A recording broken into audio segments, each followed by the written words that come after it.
What's up, y'all? I'm JB, Post Malone's engineer. I'm out here in Atlanta, street execs with my fam. Street. Travis Porter.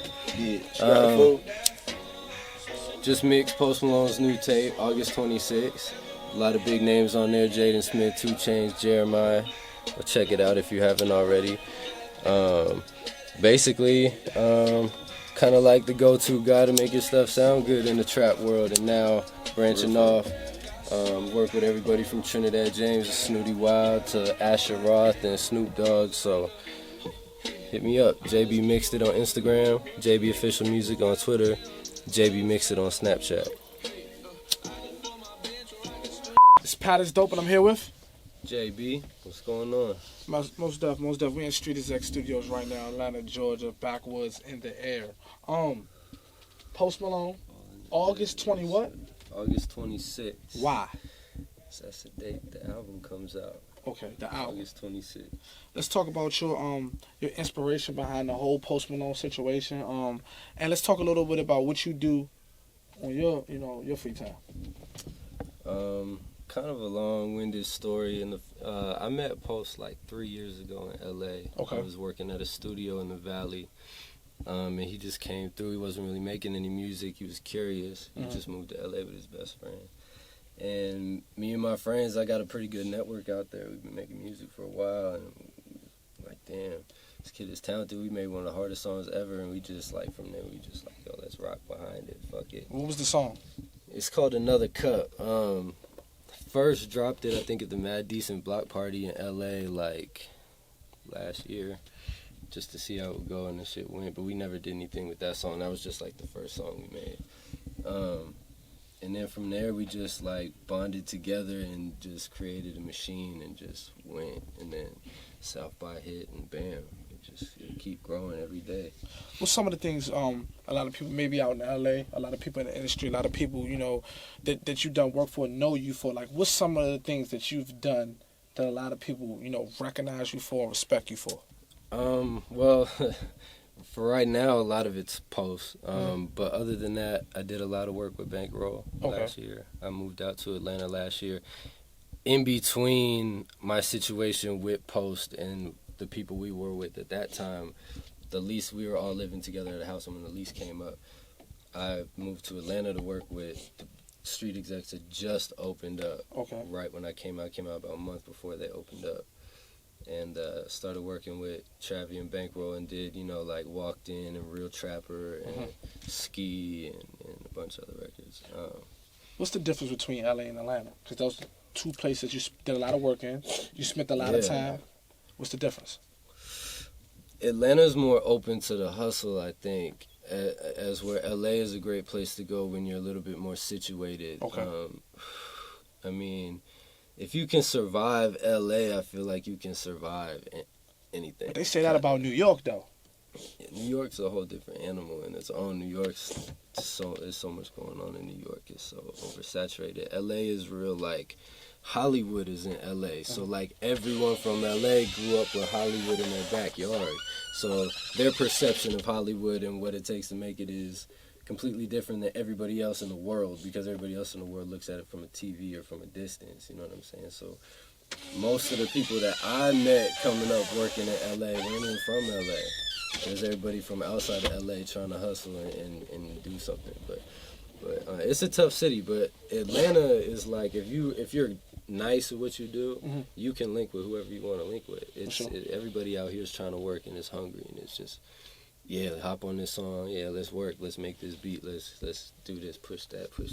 Everybody goes to shows sell out here, the little department store shows, this and that. Like in LA, no one's gonna go to a show unless they know who you are. For sure. You know what I mean? Now that you have a resume, you probably been had a resume, but now that you have some big names that you've worked for, that you've done work for, right? Who's on your list to actually, who do you want to, produce, engineer, help out, and who's on your radar right now that's doing some dope shit in the game? I would love to work with J. Cole. I feel like not even just as a rapper, but just I want to see his process and working and stuff, from production to everything. Smart guy. But I want to work with jazz artists too. There's a lot of famous jazz artists like Boney James. He does a lot of like crossover into like R&B and soul. I want to work with artists like that. I want to be broad and expand, like anywhere from EDM, trap to country music. Let's go. Who are you? Are you a producer, engineer? Like Everything. What do you do? Make music, man. Yeah, make beats. Yeah, record, mix, master, whatever you call it. I do it all. Writing, whatever. But it's all about the music, man. Making music is what we do, and all those things are just a part of making music. You know what I'm saying? For sure.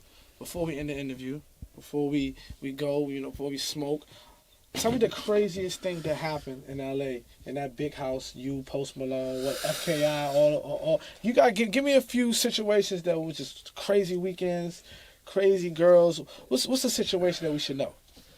Man, every day was a situation you should know. I mean, shit, we had the city kind of popping back then. We had a big party. I actually got a lot of footage from this party. It was one of the biggest parties in LA that year. I think Rampage Jackson showed up, Busy Bone showed up, all the Instagram models showed up. It was packed. The cops tried to shut it down early, but we rocked till it was dark. But I mean, every day was a situation, bro, when you live in a house like that. But I mean, all family, we have fun every day. Most stuff. Oh, let's talk about FKI. Definitely Amazing producers. Definitely amazing producers. Let's talk about your relationship with them. Right. And you can end the interview off with your 2016 goals as a musician. The stage is all yours. It's a good way to tie it in, too, because FKI first is one of my best friends, I say. I met him like 5 years ago, the studio I had in LA, when he brought Iggy to the studio to do some other work. I let him use my room to make beats. And ever since then, we just been rocking. It's just been, we're similar type of people. And now he, like 3 years ago when I met Post, he was the first person I called. And I was like, yo, we got one, bro. I know you just did this shit with another artist, and she popped off, but check it out, we got one. Check him out. And he ended up flying to LA, fell in love with Post in a musical sense, and we locked in. And ever since then, now he's Post producer, Post DJ, has a hand in everything that goes down. He DJs in front of 20,000 people every day.